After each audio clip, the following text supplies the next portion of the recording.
Hey everyone, welcome back to my channel. I know it's been a few weeks since I've posted a video about real estate. My hair is a lot shorter now. These guys are a lot bigger now. Look at him. Look how big you are. They're gigantic. It's so sad, they're growing up. He's purring really loud.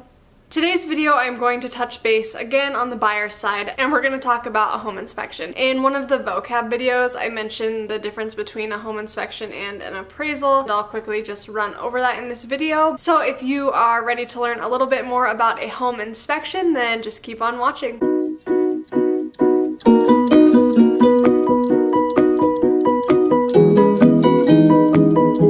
So I'll quickly recap on the difference between a home inspection and an appraisal. The home inspection is not required. It is something that the buyer has the option of doing. They pay for it, and you just send a licensed home inspector into the house to pretty much give you a full evaluation on every inch of the house. And then an appraisal is ordered by the bank if you are using a loan. An appraisal is not necessary if you are paying with cash. The appraisal will also tell you if there are pretty big issues on the house, like roof damage or chipping and peeling paint. The buyer also pays for the appraisal. Overall, the inspection is optional and an appraisal is required, both paid for by the buyer. Let's just jump into the home inspection process. The inspection is done after you submit an offer on a house. So we talked about that in the video before this one. So you would put in an offer on the house, and then you'll know if it was countered, if the seller accepted, if they denied. We are jumping into acceptance of the offer or a counter offer, so you are under contract. On the offer that you submitted, there will be a date in there by which you have to have the inspection done. I typically do 2 weeks after an accepted offer. So today is August 20th. If I was putting in an offer today, I would set the date for the inspection to be completed by August 31st. So that would be next Friday. And then there's another date in, hold on.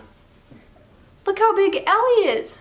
She was tiny. She's still really skinny, but she's so long. She's really sweet. They got collars. I don't even think they had collars in their last video because they were so small. She has a pink one and Gussie has a blue one.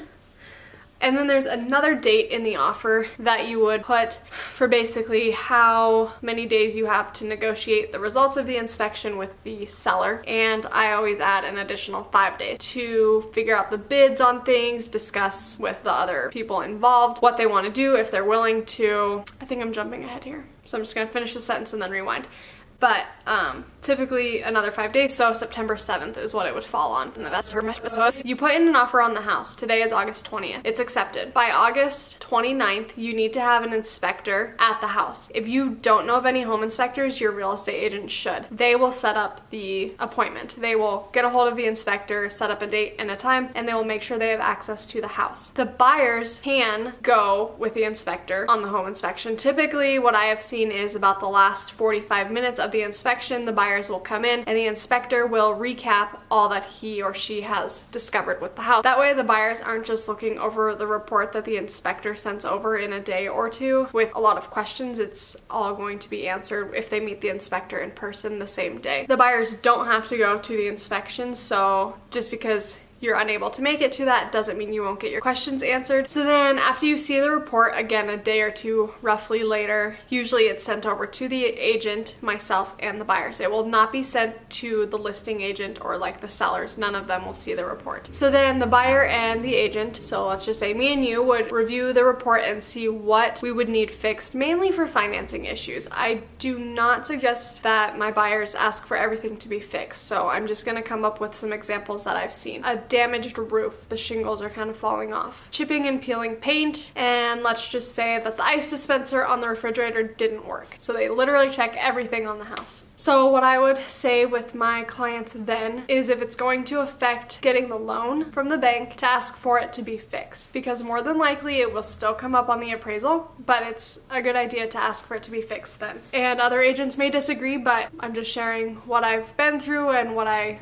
feel is the best for my clients. So a broken ice machine on the fridge is not going to affect anything except cold beverages. As far as a roof goes, let's just say you're on a loan that would need the roof to be fixed, then you should probably ask for it to be fixed, but it does come at a high cost to the sellers, so that's kind of a scary issue to go into. Chipping and peeling paint, that affects some loans too. I would ask for that to be done because you may not get the loan if it's not fixed. You kind of get a day, maybe a few days. It kind of depends on how soon your inspector can get into the house and get you the report until your timeline is up. Again, today's August 20th. So if you get a really awesome inspector that I have had before and they can get out there by August 23rd, so that's Thursday, they get you the report either that night or Friday, then the buyers kind of have all Saturday, Sunday, Monday to figure things out, look at what they want. Technically they have up until the 31st, so a whole week, but why delay the process if you can figure things out in a day or two? So then what would happen is your agent would type up another report called an inspection notice, and your agent will list off all of the items on the inspection and what the inspector said about them, and then include a part on how you want that item to be fixed. So you could tell the sellers on this report, sellers to repair roof. Okay, you could leave it vague like that. You could say sellers to fund up to $3,000 on a new roof. You could say sellers to have roof repaired by so-and-so roofing, whatever. You can pretty much put any details that you want in there. So you just send that over to the sellers. And then they would have until the 7th pretty much for everything to be solidified, but it's best to not wait until the last day. So if you got the report to them by the 27th, more than likely by that Friday, you would have bids figured out, appointments scheduled for a new roof to be put on, whatever the case would be, and then it's pretty much done with. I hope this frame is like still framed the same way it was before. I realized I forgot a little bit of information, so I had to put my SD card back in and film this part. After you submit your inspection notice the week between like the 31st and September 7th for this example, the seller can choose to accept the inspection notice and they will do the repairs that you have sent over to them. They can deny it and not do any of the repairs, and that means you are no longer under contract, the house is back on the market for another buyer, or they can counter and they would send back what's called a seller's response, and on the seller's response they can eliminate repairs that they aren't willing to make and keep ones that they are willing to make, and that's kind of their way of negotiating. And if they're not willing to do any of the repairs, they can either just say no, we're not doing that, sorry, you're like not going to get the house. Most of the cases that I have worked with, there's kind of like this calm, easy negotiating process where it's like, okay, if you do just like this one thing, then we will take care, the buyers will take care of the rest of the repairs. And for most of the cases that I have seen, all of the sellers are willing to do some kind of work to make sure that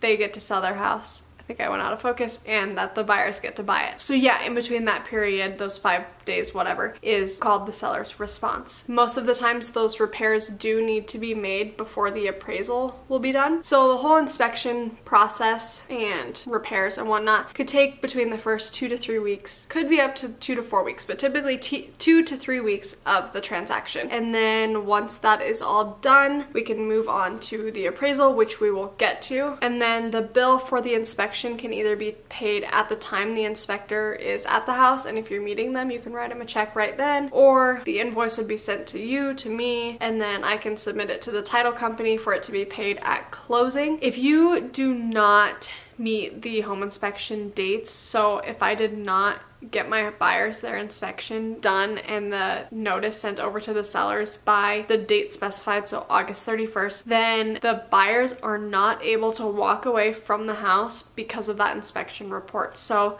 if the basement was completely flooded, all of the pipes were like just a mess, but I didn't get that report to the sellers by August 31st, then the buyers would still have to stay in that house because the inspection is pretty much void after that date. So that's why you have those dates in there. It makes sure that the transaction is moving along smoothly and on time, and it doesn't give the buyers up until the last day to walk away from buying the house because of that report.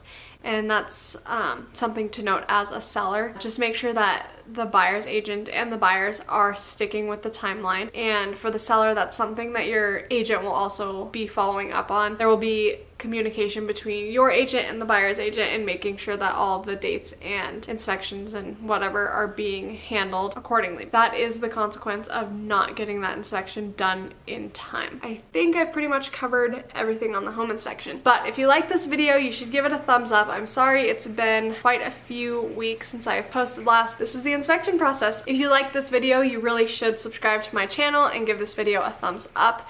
You can share it if you like so that more people can see it and get help on their home buying adventures.